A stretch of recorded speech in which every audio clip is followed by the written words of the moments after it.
Assalamualaikum warahmatullahi wabarakatuh. Perkenalkan, nama saya Mita Nurliana dari kelas 12 Bahasa 2. Di sini saya akan menjelaskan materi tentang peluang. Peluang adalah cara untuk mengungkapkan pengetahuan atau kepercayaan bahwa suatu kejadian akan berlaku atau telah terjadi. Peluang juga dikenal sebagai kebolehjadian atau probabilitas. Nah, di sini juga ada pengertian ruang sampel. Ruang sampel adalah himpunan dari semua hasil yang mungkin muncul pada suatu percobaan. Ada juga titik sampel. Titik sampel adalah anggota-anggota dari ruang sampel. Nah, ada juga percobaan. Percobaan adalah proses yang menghasilkan data, sedangkan kejadian adalah himpunan bagian dari ruang sampel. Bagaimana sih cara menentukan ruang sampel? Cara menentukan ruang sampel dapat digunakan dengan dua cara, yaitu yang pertama dalam bentuk tabel dan yang kedua dalam bentuk pohon faktor. Peluang bisa kita hitung dengan rumus PA sama dengan NA per NS. PA yaitu peluang kejadian A, NA adalah banyak anggota A atau banyaknya cara, NS adalah banyak anggota S atau banyaknya semua kemungkinan.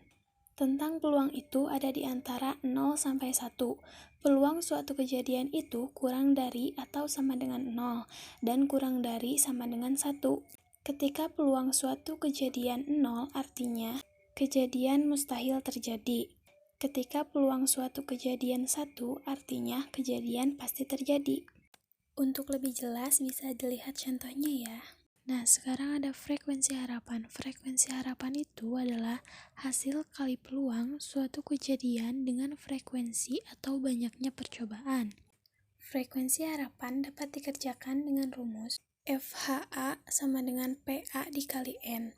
FHA adalah frekuensi harapan dari suatu kejadian, PA adalah peluang A, dan N adalah banyaknya percobaan. Untuk lebih jelas, di sini ada contohnya ya. Nah, yang terakhir ada peluang komplement. Peluang komplement adalah jika suatu kejadian A terjadi sama artinya dengan kejadian A tidak terjadi.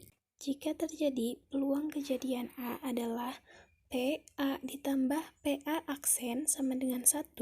Jika peluang kejadian bukan A yaitu 1 dikurangi PA.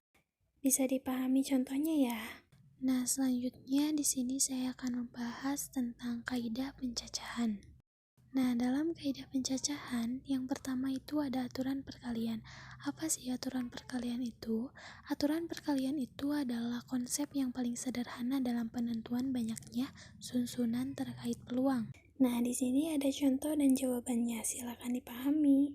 Sekian penjelasan dari saya, mohon maaf apabila ada kesalahan. Terima kasih. Wassalamualaikum warahmatullahi wabarakatuh.